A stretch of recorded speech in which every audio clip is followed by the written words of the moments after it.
Hello student, how are you? I hope you are fine. तो कैसे हैं आप लोग? मैं कृष्णा सिंह आपके अपने YouTube channel your mathematics for class 9 to 12 में स्वागत है। हम लोग जो है वो क्लास 10th मैथ का अर्थमेटिक प्रोग्रेशन देख रहे हैं, लगभग उसका ख़त्म होने वाला है। एनसीईआरटी के सॉल्यूशन कॉन्सेप्ट हमने देखा हुआ, एक प्लेलिस्ट बना रखी है हमने, और उसका जो हमने जो है एक्सरसाइज 5.2 जो सम ऑफ अर्थमेटिक प्रोग्रेशन होता है, यानी अर्थमेटिक प्रोग्रेशन का सम फाइंड करना, जिसका फार्मूला होता है S n is equal to n by two two a plus n minus one into common difference d, उसके क्वेश्चन नंबर 10 तक के देख चुके हैं। क्वेश्चन 11 से नेक्स्ट क्वेश्चन इस वीडियो में देखने वाले हैं, तो कंसंट्रेट होकर देखिए, वीडियो पॉज करके आप ट्राई भी कर सकते हैं। देखिए सामने आपको क्वेश्चन नंबर जो है 11 दिख रहा होगा, और क्वेश्चन 11 जो आपके सामने दिख रहा है ना, क्वेश्चन 11 जो दिया हुआ है, देखिए कोई भी वर्ड प्रॉब्लम पढ़ने से मतलब सॉल्व करने से पहले जो है फुल एनर्जेटिक फॉर्म में उसे पढ़िए। पढ़ने के बाद जो है आपको उसमें से कुछ कुछ चीज़ें जो है वो पहले ही पता चल जाएंगी, जो आपका गिवन होगा यानी दिया गया होगा। मतलब उसमें हो सकता है आपको सम दे दिया जाए, हो सकता है नंबर ऑफ टर्म दे दिया जाए, फर्स्ट टर्म दे दिया जाए, दो तीन चीज़ें दी गई होंगी, एक दो आपसे पूछ रही होंगी, ठीक है, और फार्मूले का यूज़ करके सॉल्व कर दीजिए। यही तो करना है, बस आपको बेसिक चीज़ें थोड़ी सी समझनी होगी। देखिए इसमें क्या कहा है क्वेश्चन नंबर 11 में कि if the sum of the first n term of an AP is, ये थोड़ा सा देखिए, ये 4n माइनस एन स्क्वायर है, ठीक है ना। मैंने कहा ये प्रिंटिंग में DPP में थोड़ी सी मिस्टेक है, n स्क्वायर है, ठीक है, आप बुक में भी देखिएगा। अगर n टर्म का जो है वो सम 4n माइनस एन स्क्वायर दिया हुआ है, ठीक है, n टर्म का सम 4n माइनस एन स्क्वायर है, तो what is the first term, उसका फर्स्ट टर्म क्या होगा, ठीक है। और what is the sum of first two term, यानी उनके शुरुआत के फर्स्ट टर्म का सम कितना होगा, सेकेंड टू टर्म का सम कितना होगा, उसके बाद उसका सेकेंड टर्म क्या होगा, उसका जो है similarly find the third term, 10th term and nth term. देखिए दो चीज़ें, आप कंफ्यूज ना होइएगा, फर्स्ट टर्म और सेकेंड टर्म तक का सम अलग चीज़ है और सेकेंड टर्म अलग चीज़ है, ठीक है। जैसे मैं आपसे कहूँ कि देखिए ध्यान से, ये इसके सॉल्यूशन में हम लोग देखते हैं, ये कहा है कि n टर्म का किसी AP के सम, n टर्म का सम जो है S n is equal to 4n minus n square है, ठीक है।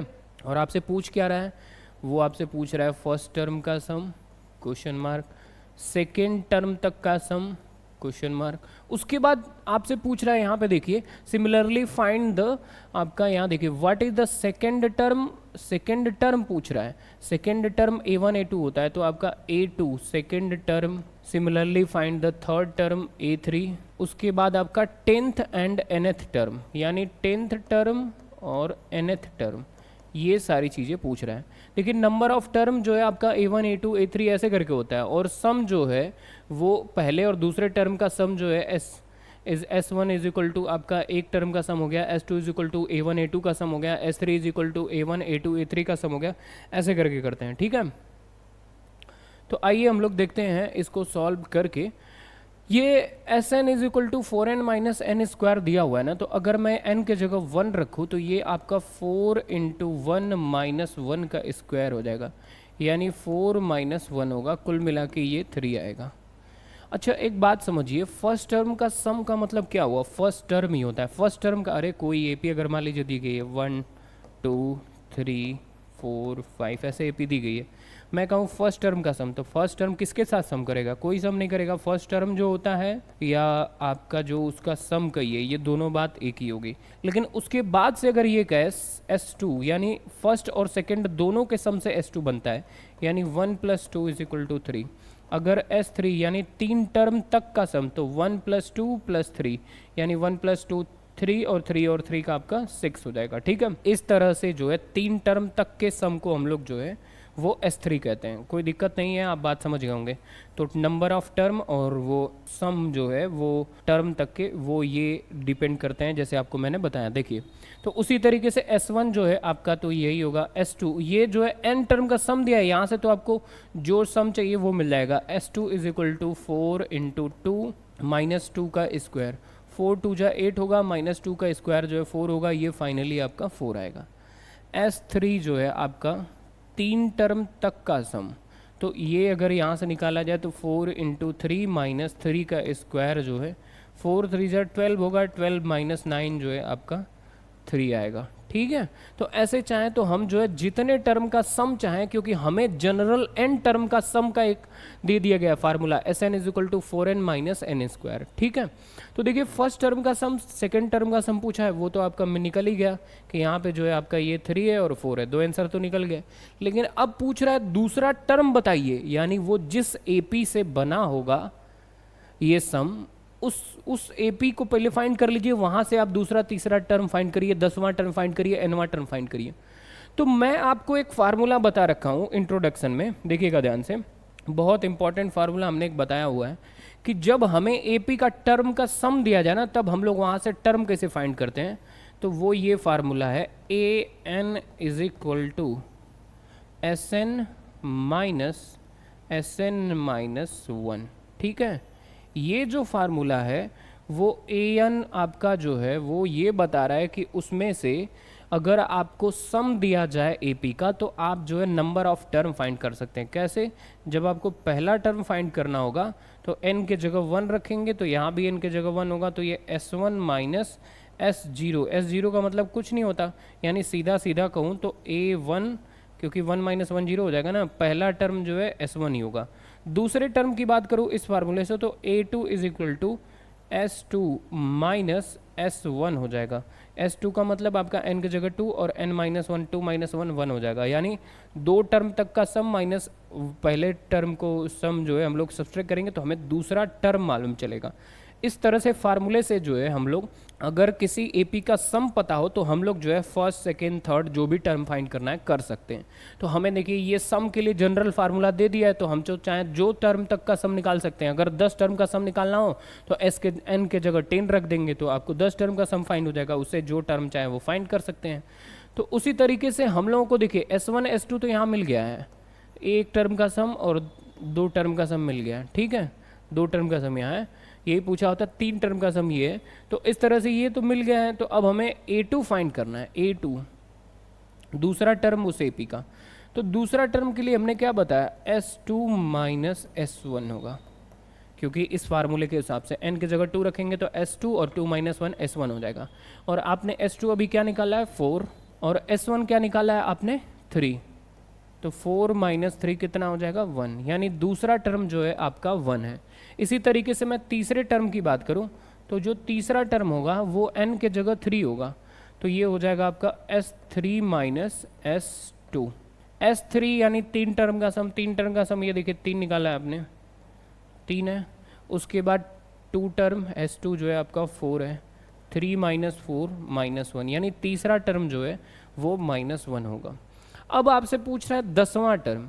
10वां टर्म के लिए देखिए ध्यान से, अगर आप 10वां टर्म उस फार्मूले से फाइंड करेंगे तो यहाँ A10 is equal to S10 minus S9 होगा। ठीक है, और S10 माइनस S9 होगा, तो S10 माइनस S9, तो अब हमें S10 पता होना चाहिए ना, तो S10 यहाँ से फाइंड कर लेते हैं। S10 इज इक्वल टू आपका ये होगा 4 इंटू 10, सॉरी देखिए 9 भी पता करना ना, पहले S9 पता कर लेते हैं, यानी 9 टर्म का सम।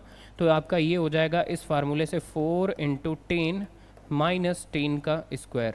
अरे गलत हो रहा है, 9 रखना है ना, तो 4 इंटू 9, n की जगह 9 होगा इसमें रखने के बाद, 4 इंटू 9 माइनस 9 का स्क्वायर। तो आपका 9 4 जा 36 और 9 9 जा 81 होगा। इनको आप सब्सट्रैक्ट करेंगे तो ये आपका जो है सब्सट्रैक्ट करके 36 में से 81 जो है सब्सट्रैक्ट होगा तो माइनस में आएगा, तो ये बनेगा मेरे हिसाब से 45। ठीक है, सब्सट्रैक्ट करके देख लीजिएगा 45 आएगा। ठीक है, आप उल्टा सब्सट्रैक्ट कर दीजिए, उसके बाद माइनस का साइन लगा दीजिए। 1 से देखिए 6 सब्सट्रैक्ट नहीं होगा, तो 11 से 6 सब्सट्रैक्ट करेंगे तो 5 आएगा, और यहाँ पे 7 बचेगा, 7 में से 3 जाएगा आपका 4 आएगा, और माइनस लगा दीजिए क्योंकि छोटे में से बड़ा कर रहे हैं। इसी तरीके से आप 10 टर्म का सम फाइंड करिए, तो आपका जो है वो होगा 4 इंटू 10 माइनस 10 का स्क्वायर, है ना। तो अगर इसे करें तो ये 40 माइनस 100 होगा, यानी ये आपका -60 हो जाएगा।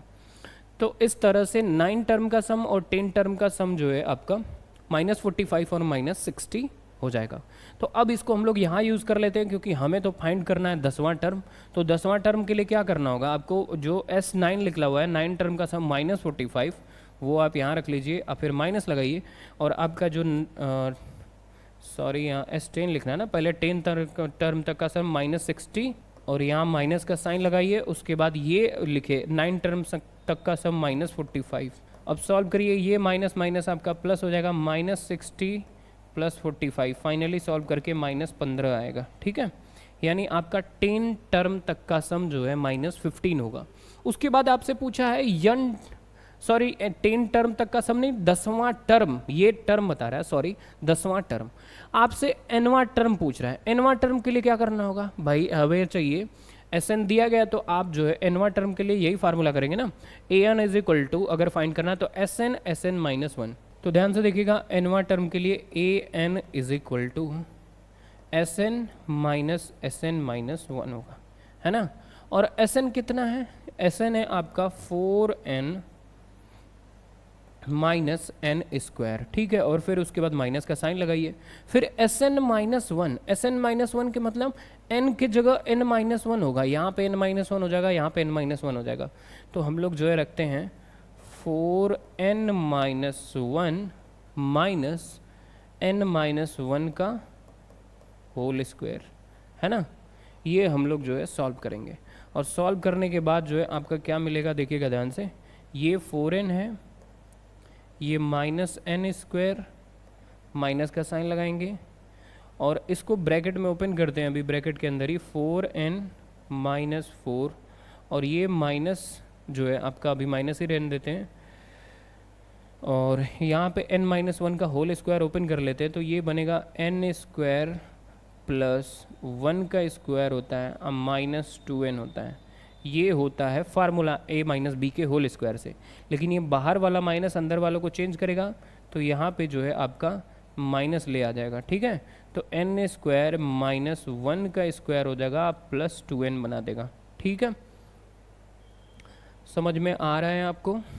ठीक है, ठीक। उसके बाद अब ये वाला माइनस इनके अंदर फिर साइन जाके चेंज करेगा, तो ये बनाएगा 4n - n²। ये माइनस सबके साथ मल्टीप्लाई होगा तो सबका साइन उल्टा कर देगा, यहाँ प्लस है तो यहाँ माइनस कर देगा, -4n, यहाँ आपका +4, और यहाँ जो है +n², और यहाँ पे जो है +1, 1 का स्क्वायर 1 ही होता है, -2n हो जाएगा। ठीक है, अब देखिए कुछ कट रहे होंगे यहाँ पे, जो कट रहे हैं उन्हें काट दीजिए, और जो बच रहे हैं उन्हें लिख दीजिए। तो देखिए ध्यान से, ये 4n कट रहा है ना, n² भी कट रहा है आपका, माइनस प्लस कट जाते हैं, उसके बाद 4 और 1 5, यानी फाइनली आंसर आएगा 5 - 2n। ठीक है, तो यहाँ से हमारा कंप्लीट हो जाएगा ये वाला भी क्वेश्चन, क्योंकि हमें जो भी पूछा हुआ था, देखिए हमसे पूछा हुआ था सेकंड टर्म, हमने फाइंड कर लिया, हमसे पूछा था थर्ड टर्म, वो भी हमने फाइंड कर लिया, हमसे पूछा था 10th टर्म, वो भी हमने फाइंड कर लिया, हमसे पूछा था nth टर्म, वो भी फाइंड कर लिया, हमसे पूछा था जो है S1 और S2, वो सब भी फाइंड कर लिए। तो इस तरह से ये क्वेश्चन हो गया कंप्लीट। अब चाहें तो इसे आप नोट कर सकते हैं वीडियो पॉज करके। अब हम लोग नेक्स्ट क्वेश्चन देखते हैं। क्वेश्चन नंबर नेक्स्ट जो हमारा है वो आपके सामने दिख रहा है, क्वेश्चन नंबर 12। कह रहा find the sum of first 40 positive integer, यानी शुरुआत के जो है वो 40 पॉजिटिव इंटीजर फाइंड करने हैं। कौन से फाइंड करने हैं? जिनका जो है 40 पॉजिटिव इंटीजर शुरुआत के बताने हैं जो 6 से डिविजिबल हो। 6 से डिविजिबल जो पहला सबसे नंबर होता है वो होता है 6, दूसरा होता है 12, 6 3 जा 18, ये पॉजिटिव इंटीजर 6 से डिवाइड होने वाले हैं। और ये कितने बोला है? ये बोला है 40, यानी ये तो 3 हो गए। तो अगर मैं 40 की बात करूँ तो देखिए आपका पहला जो है 1 से मल्टीप्लाई करने में मिल रहा है, 6 × 1 से। इसी तरीके से 6 × 2 से दूसरा पॉजिटिव इंटीजर मिल रहा है 6 से डिवाइड होने वाला, 6 × 3 से तीसरा पॉजिटिव इंटीजर मिल रहा है 6 से डिवाइड होने वाला। इसी तरह से 40वां जो है आपको 6 × 40 करेंगे तो आपको 40वां डिवाइड होने वाला मिल जाएगा 240, है कि नहीं? तो इस तरह से 40 पॉजिटिव इंटीजर हमें मिल जाएंगे जो आपका 6 से डिवाइड होते हैं। अब उनका सम फाइंड करना है तो सम के लिए तो आपको फार्मूला पता है बेसिकली, कि आपको एक फार्मूला पता है Sn = n/2 a + l बोलूँ या a + an बोलूँ, बातें की है ना। ये बहुत काम का है, आसानी से लगा देगा, क्योंकि हमें जो है पता है कि कितने टर्म का सम फाइंड करना है। कुल 40 टर्म का, कुल गिन के 40 होंगे, है ना। तो आपका जो है n की वैल्यू 40 हो जाएगी, तो S 40 = 40/2, ये हो जाएगा फर्स्ट टर्म आपका 6 और लास्ट टर्म जो है 240 होगा। इनको करेंगे सॉल्व करने के बाद जो है आपका बनेगा 40/2 इंटू 246। उसके बाद यहाँ डिवाइड होने के सॉल्व होके ये बनेगा 20 और ये आपका 246। इनको मल्टीप्लाई करेंगे तो ये आपका हो जाएगा 6 2 जा 12 को 2 1 कैरी, 4 2 जा 8 1 9 और 2 2 जा 4 1 5 और एक जीरो लगाए तो एक जीरो लगा देंगे और प्लस में ही रहेगा, माइनस में क्यों होगा। तो 5920 जो है इन 6 से डिवाइड होने वाले 40 नंबर का सम 5920 है। इस तरह से हम लोग फाइंड कर लेंगे, ठीक है। तो ये हमारा हुआ क्वेश्चन कंप्लीट। आप चाहें तो इसे वीडियो पॉज करके नोट कर सकते हैं। हम लोग जो है नेक्स्ट क्वेश्चन पर बात करेंगे, वो क्वेश्चन है क्वेश्चन नंबर 13।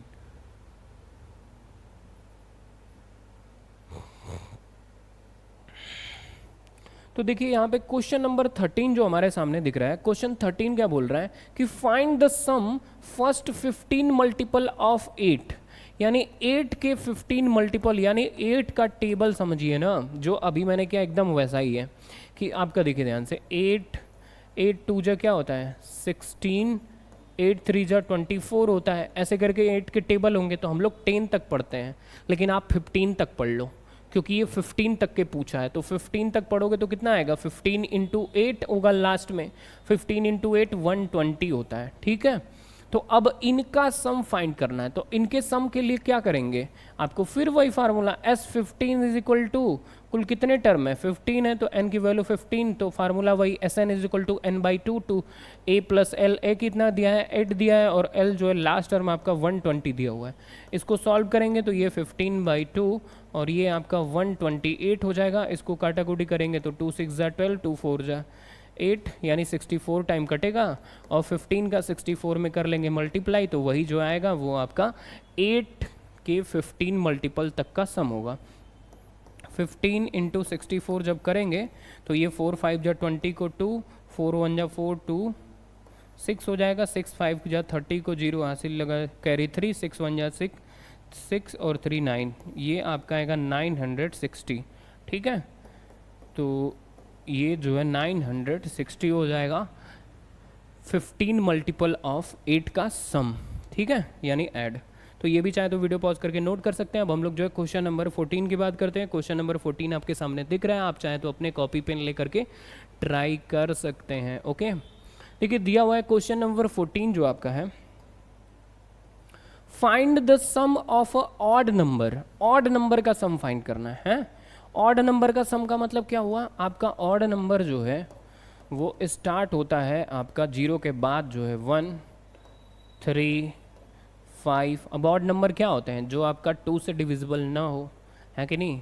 तो 1 3 5 7 9 11 ये सारे नंबर ऑड हैं। कहाँ तक जाएंगे, 0 से लेके 15 के बीच में कहा है, तो 0 के बाद 1 था और 50 के पहले जो है आपका 49 जो है ऑड होता है।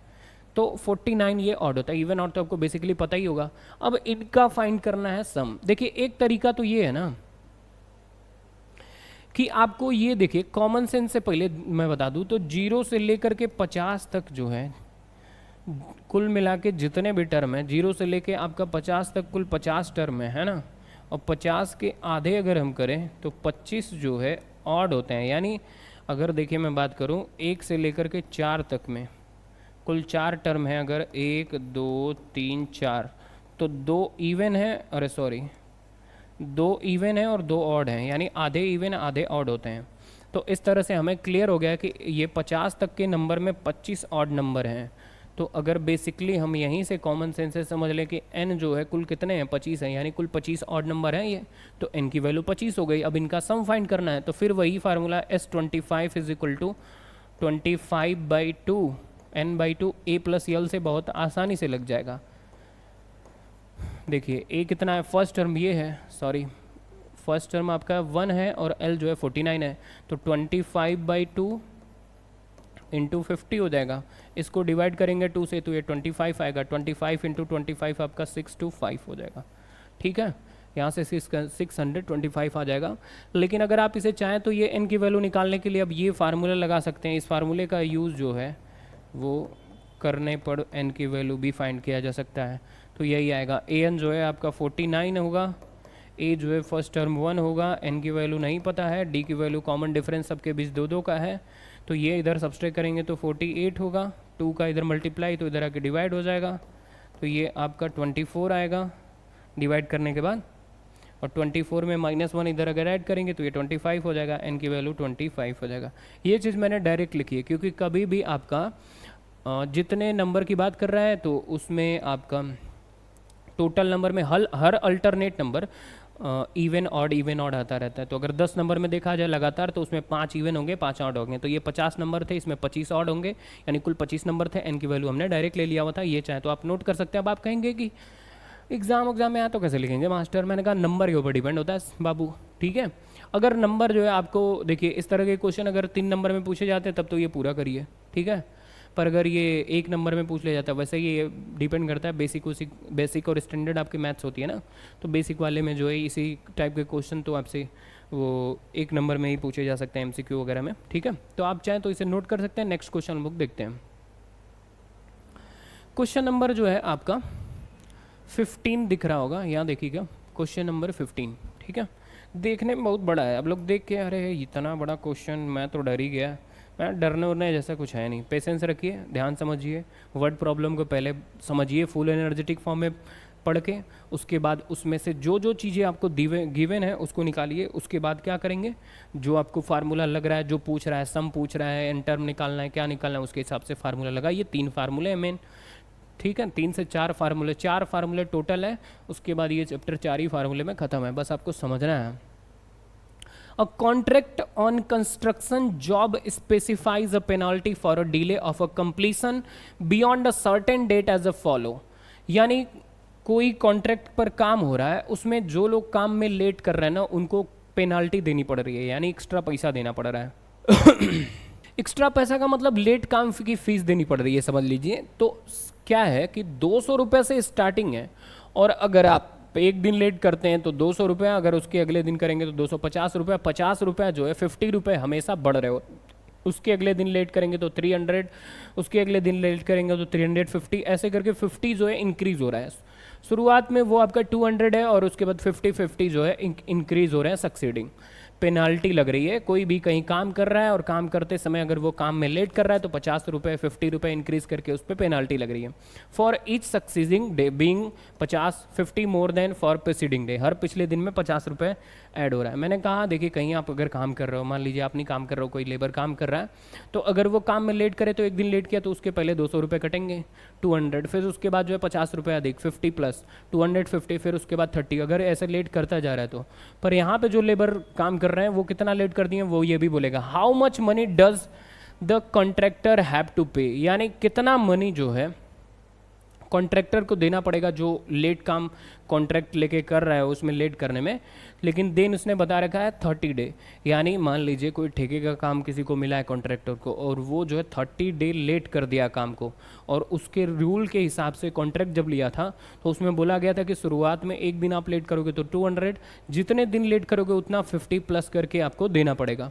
तो अब यानी ऐसा समझिए, ये अर्थमेटिक प्रोग्रेशन दिमाग में लेके ही चला करिए। देखिए 200 रुपये शुरू में पे करने थे, उसके बाद 250 करना होगा, उसके बाद 300, क्योंकि 50 रुपये इंक्रीज़ हो रहा है हैं। अब ऐसे करके जो है वो कितने दिनों तक का देगा, ये तो 3 दिन का हो गया, वो देगा 30 डेज़ का। 30 डेज़ का जो है वो आपको पता नहीं है, तो वही तो पूछ रहा है कि ये 30 डेज़ तक का सम कितना होगा टोटल, ठीक है। अगर वो 30 डेज़ तक पे करता है तो उसे कितना पे करना पड़ेगा, ठीक।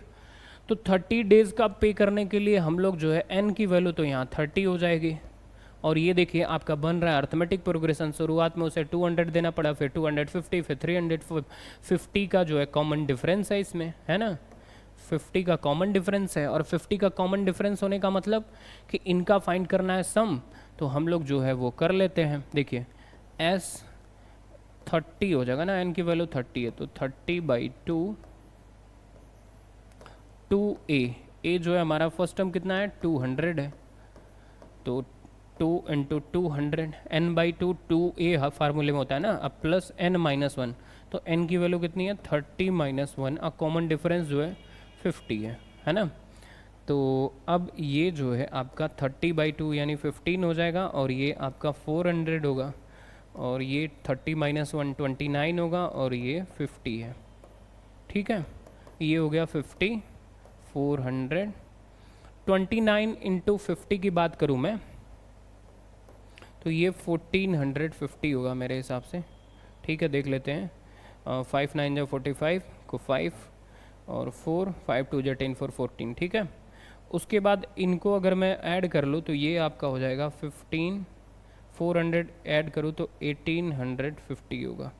ठीक है, और ये 15 इंटू 1850 का मल्टीप्लाई अगर किया जाए तो ये आएगा 5 5 जर्स 25 को 5 और 2, और ये अल्लाह ऐसे कर लेते हैं 185 में 15 का मल्टीप्लाई कर लेते हैं तो 5 5 जगह 25 को 5 2 5 8 जा 42 42 42 को 2 कैरी 4 5 1 जा 5 और 4 9 होगा। ठीक है, और ये आपका 185 होगा। इनको कर ले तो ये 5 ये 7 और 9 8 17 को 7 को 1 कैरी, ये 2775 आएगा, 2775 और लास्ट में 0 लगेगा। 27,750 रुपये उसे पे करना होगा। क्या पेनाल्टी, यानी जो कॉन्ट्रैक्टर था शुरुआत में उसे 200 रुपये 200 देने थे, फिर 250 300, इन सब का सम जो आएगा, यानी 30 दिन तक ऐसे अगर लेट किया है वो, तो उसे कुल 27,750 रुपये पे करने पड़ेंगे जिनसे वो कॉन्ट्रैक्ट लिया हुआ था। इस तरह से हमारा क्वेश्चन नंबर 15 भी हो जाएगा कंप्लीट। चाहे तो आप वीडियो पॉज करके नोट कर सकते हैं। बात करते हैं नेक्स्ट क्वेश्चन की, क्वेश्चन नंबर 16 के। ठीक है, क्वेश्चन 16 जो आपके सामने दिख रहा है, इसे आप जो है फुल एनर्जेटिक फॉर्म में पढ़िए, उसके बाद मैं आपको समझाता हूँ। देखिए लिखा हुआ है अ सम ऑफ अ रेट 700, यानी 700 is used to be given 7 cash prize to student a school for their overall academic performance. If each prize rate 200 less than its preceding prize, find the value of each prize. ये कह रहा है कि अगर मान लीजिए कोई school में प्राइज़ दिया जा रहा है, जैसे आप किसी स्कूल में पढ़ रहे हैं और वहाँ पे आपको कुछ प्राइज़ दी जा रही है, उस प्राइज़ को कुछ इस तरीके से डिवाइड किया गया है कि 7 स्टूडेंट को वो मिलना है, और यूज़ किया गया 700, यानी 700 रुपये को 7 बच्चों को देना है टीचर को। ठीक है, और टीचर जो है वो ऐसे देना है कि पहले बच्चे को जितना मिले उसके दूसरे बच्चे को जो है वो 20 रुपये कम मिले, और फिर 20 रुपये, और उसके जो नीचे बच्चा होगा उसको जो दूसरा नंबर का बच्चा है उससे 20 रुपये कम मिले, यानी 20 रुपये डिक्रीजिंग ऑर्डर में मिले। समझ रहे हैं, यानी मान लीजिए पहले बच्चे को 100 रुपये मिल रहा है तो दूसरे वाले को 80, और तीसरे वाले को 60, और चौथे वाले को 40, ऐसे करके 20 डिक्रीज करके मिले। तो वो एग्जैक्ट नंबर कौन सा रखें जिससे ये 700 रुपये पूरा यूज हो जाए और आपका सारे 7 बच्चे में डिवाइड हो जाए 7 बच्चों में। तो अब देखिए ये अर्थमेटिक प्रोग्रेशन इस तरह के कॉम्प्लिकेटेड प्रॉब्लम को देखिए कितने कैसे आसानी से सॉल्व करा देता है। देखिए कितना बेसिक लाइफ में भी यूजफुल है कि हम लोग जो है लेट कर लेंगे। लेट मान लिया कि A रुपये जो है आपका वो दे रहा है टीचर पहले स्टूडेंट को। ठीक है, A रुपये पहले स्टूडेंट को दे रहा है। ओके, और कितने बच्चों को देना है, तो n की वैल्यू जो है वो 7 हो जाएगी क्योंकि 7 बच्चों को देना है। टोटल सम कितना है, यानी SN, यानी n टर्म जो भी रहा होगा 7 टर्म, उसका सम हमें यूज़ करना है 700 रुपये, यानी 700 रुपये में से ही बाकी सारे बच्चों को देना है। तो अगर पहले बच्चे को आप जो है वो A रुपये दे रहे हो, दूसरे बच्चे को 20 रुपया कम दोगे तो आप A माइनस 20 हो जाएगा, यानी 20 लेस देन दोगे आप। मैंने अभी बताया था क्योंकि क्वेश्चन में बोल रहा है। देखिए sum of 700 use to 7 cash prize student of a school for the overall academic performance. Academic performance के लिए कुल बच्चों को 700 रुपये देने हैं, और वो 7 बच्चों को, जिसमें if each price 20 less than, her price जो है वो 20 रुपये कम है अगले प्रेसिडिंग प्राइस से। प्रेसिडिंग प्राइस का मतलब पहला प्राइस से पिछला वाला 20 रुपये कम है, उससे कम उसके पिछला वाला है। ऐसे जो है हर प्राइस 20-20 रुपये कम है, 20 लेस है पहले वाले से। तो ये अगला वाला जो है A माइनस 20 जो ये है इसका 20 और कम होगा, यानी A माइनस 40 होगा। समझ रहे हैं तीसरे वाले को। और चौथे वाले को जो है इसी तरीके से a माइनस 60 दिया जाएगा, a माइनस 80 दिया जाएगा, ऐसे करके फिर a माइनस 90 दिया जाएगा, नहीं a माइनस 100 दिया जाएगा। ठीक है, कुल कितने हो गए 336, और एक और जो लास्ट होगा उसे a माइनस 120 दिया जाएगा। ठीक है, अब हम अगर a की वैल्यू फाइंड कर लेते तो हम एग्जैक्ट नंबर पता कर लेते कि कितना दिया जाएगा। तो वही फाइंड करने के लिए हम लोग जो फार्मूला लगाएंगे AP का, Sn is equal to n/2 2a plus n minus 1 into common difference d। Sn की वैल्यू आपका दिया हुआ है 700। ठीक है, क्योंकि 7 स्टूडेंट है यहाँ, Sn की जगह 7, यानी कुल 7 स्टूडेंट को देना, तो n की वैल्यू 7 है, और 7 स्टूडेंट को कितने पैसे में से देना है 700 में से, तो 700 यहाँ हो गया। n की वैल्यू 7 है तो 7/2 लिख लेंगे। 2a फर्स्ट टर्म हमारा यहाँ पे जनरली a ही है, हमें a की ही वैल्यू फाइंड करनी है। ठीक है, और प्लस n जो है हमारा 7 है, 7 माइनस 1। कॉमन डिफरेंस अगर देखा जाए तो सबके बीच कॉमन डिफरेंस 20 का है, -20 का है। अगला माइनस पिछला करके निकाल लीजिए, a माइनस 20 माइनस a करेंगे तो देखिए माइनस माइनस a कट जाएगा, -20 का डिफरेंस है। ठीक है, हर अगला टर्म माइनस पिछला से हम लोग कॉमन डिफरेंस फाइंड करते हैं, तो आपका पता चल जाएगा -20। अब इसको आप सॉल्व करेंगे तो ये होगा आपका 7/2। ये 7/2 को हम लोग अगर इस साइड भेज दें तो ये आपका 700 इंटू 2/7 होगा, इक्वल का साइन लग जाएगा, ये 2a हो जाएगा, और ये आपका 6 होगा इंटू -20 होगा। ठीक है, इसको सॉल्व करेंगे तो ये आपका 2a माइनस 120 होगा। ठीक है, और ये आपका सॉल्व होकर के 100 इंटू 2 200 हो जाएगा, है ना। ये -120 इधर आके आपका 320 होगा, ये 2a हो जाएगा। 2 का डिवाइड करेंगे तो ये आपका 160 हो जाएगा, क्योंकि 2 वो 320 को जब डिवाइड करेगा तो वो 160 बन जाएगा। a की वैल्यू जो है 160 यहाँ से आ जाएगी। ये 160 इतना काम का है कि यही 160 से तो काम हो गया। देखिए पहले बच्चे को 160 रुपये देने हैं, दूसरे बच्चे को 160 माइनस जो है 20 यानी 140 देना है, तीसरे बच्चे को आपका जो है 160 माइनस 40 तो आपका 120 देना है ना। फिर उसके अगले बच्चे को जो है 160, अरे सब में 20-20 कम कर रहे हैं ना, तो यहाँ पे अगले बच्चे को 100 देना है। ठीक है, आप एक ही 160 रखेंगे तो 100 ही आएगा ना, यहाँ 160 रखेंगे तो 80 देना है उसके अगले को, और यहाँ अगर आप जो है 160 रखते हैं तो यहाँ 60 देना है, यहाँ 40 देना है, और कुल कितने हो गए 7 हो गए कि नहीं, देखिए 33617। और ये देखिए ऐड करके देखते हैं होता है कि नहीं, तो 160 में 140 आप ऐड करेंगे तो आपका ये हो जाएगा 300, 300 में 120 ऐड करेंगे तो 420, 420 में 100 ऐड करेंगे 520, 520 में 80 ऐड करेंगे 600, 600 में 60, 660 और 40, देखिए 700। देखिए 700 के कैश प्राइस को 8 बच्चों में डिवाइड कर दिया गया। ठीक है, तो मैथ्स को अगर आप फील करते हो ना तो मज़ा आता है चीज़ें। ठीक है, तो कंसंट्रेट होकर देखिए, मज़ा आने वाला है, सारी चीज़ें समझ में भी आ गई होंगी, और यही आंसर है और ये भी आंसर है। ये कुल पूछा है कि कितना जो है if each price 20 less than preceding price find the value of each price. Her price की वैल्यू क्या है, तो 160, 140, 120, 100, 80, 60, 40 ईच प्राइस वैल्यू। ठीक है, हर प्राइस की वैल्यू है।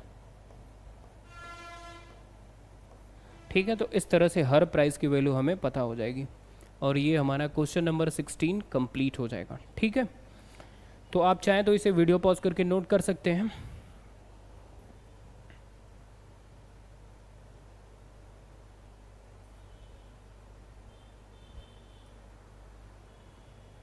क्वेश्चन नंबर 17 देखते हैं, और ये हमारे जो है इस एक्सरसाइज का नहीं, तो इस एक्सरसाइज में 3 क्वेश्चन और बचे हैं, और ये लास्ट लगभग, इसके बाद एक ऑप्शनल एक्सरसाइज है वो भी मैं करा दूंगा, उसमें 4-5 क्वेश्चन है। इस एक्सरसाइज में ये थोड़ी लंबी थी, तो इसमें 3 क्वेश्चन और बचे हुए, वो अगले वीडियो में हम लोग देख लेंगे। ठीक है, तो ये वीडियो में ये 17 हम लोग देख लेते हैं, 17 वाला। ठीक है, आप इसे कंसंट्रेट होकर देखिए, और ये भी आपको कंप्लीट करा देता हूँ और समझा देता हूँ। क्वेश्चन नंबर 17 देखिए, लिखा इन ए स्कूल, कोई स्कूल है, स्टूडेंट ने सोचा planting tree in and around the school to reduce air pollution, यानी उन्होंने सोचा कि स्कूल के चारों तरफ जो है हम लोग ट्री लगा देते हैं, पेड़ पौधे लगा देते हैं, जिससे पोल्यूशन थोड़ा कम होगा। इट वॉज डिसाइडेड, उन्होंने डिसाइड क्या किया कि that the number of tree each section of each class will be plant, यानी हर सेक्शन के क्लास के सामने के हिसाब से वो लोग जो है ट्री लगाएंगे, ऐसी उन लोगों ने प्लानिंग करी बच्चों ने। will be the same as the class in which they are studying. Example, a section of a class first will be plant first tree, a section of class second will be second will be plant 2 trees, so on till class 12th. इनके कहने का मतलब है class first के सामने 1 लगाएंगे, class second के सामने 2 लगाएंगे, ठीक है, समझ रहे हैं आप, क्लास सेकंड के सामने 2 लगाएंगे, क्लास थर्ड के सामने 3 लगाएंगे, ऐसे करके ये लगाएंगे। लेकिन उसके आगे सुनिए, tree there are 3 section of each class, हर क्लास का 3 सेक्शन है, हर क्लास का 3 सेक्शन है। तो अब पूछ रहे हैं कि how many tree will be planted by the student, कुल कितने ट्री प्लांट हुए, कुल कितने ट्री उन्हें लगाने पड़ेंगे। मैं फिर से आपको समझाता हूँ, देखिएगा ध्यान से। क्लास फर्स्ट से लेकर के 12th तक की इनकी जो है स्कूल में क्लासेज हैं, और हर क्लास की इन्होंने क्या बोला है, there are 3 section of each classes, यानी हर सेक्शन के 3 क्लास हैं।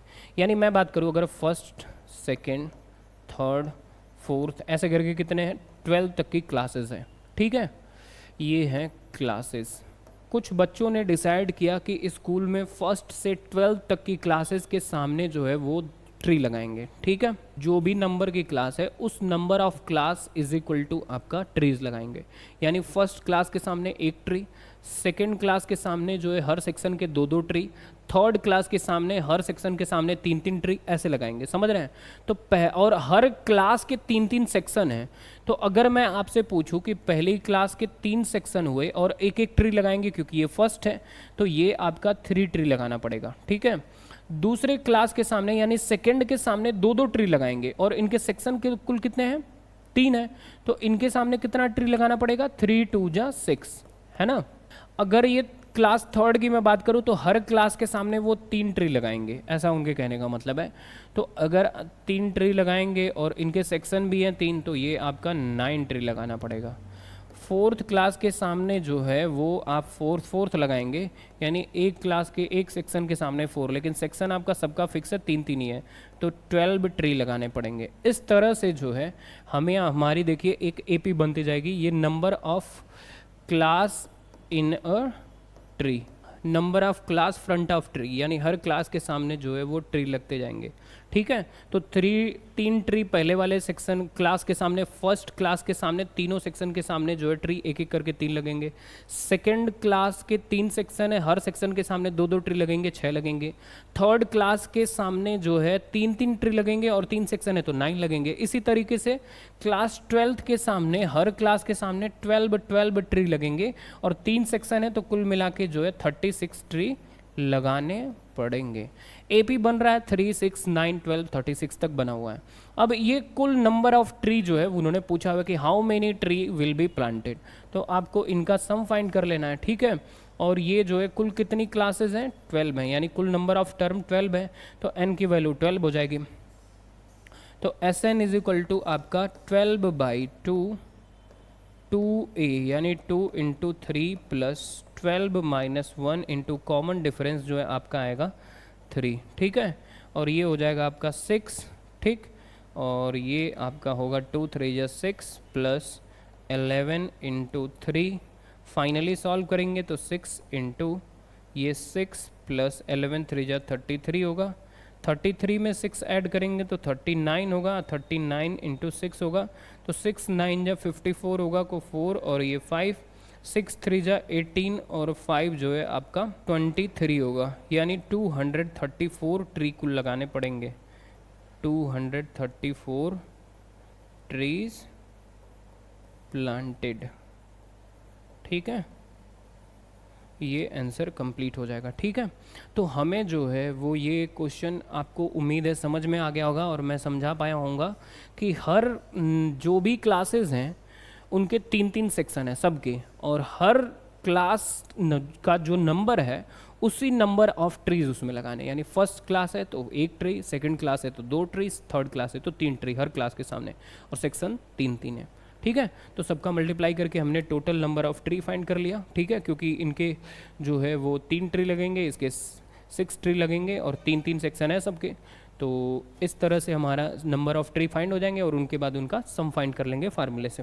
तो इस तरह से हमारा क्वेश्चन ये भी हुआ कंप्लीट, और बाकी बचे हुए क्वेश्चन नेक्स्ट वीडियो में देखते हैं। मिलते हैं नेक्स्ट वीडियो में। Thanks for watching this video. स्वस्थ रहिए, मस्त रहिए। वीडियो अच्छी लगी तो लाइक करिए, अपने दोस्तों को जरूर शेयर करिए और अपना फीडबैक कमेंट में ज़रूर बताइए ताकि मोटिवेट होकर आपके लिए और बेहतर काम कर सकूँ। Thank you, bye bye.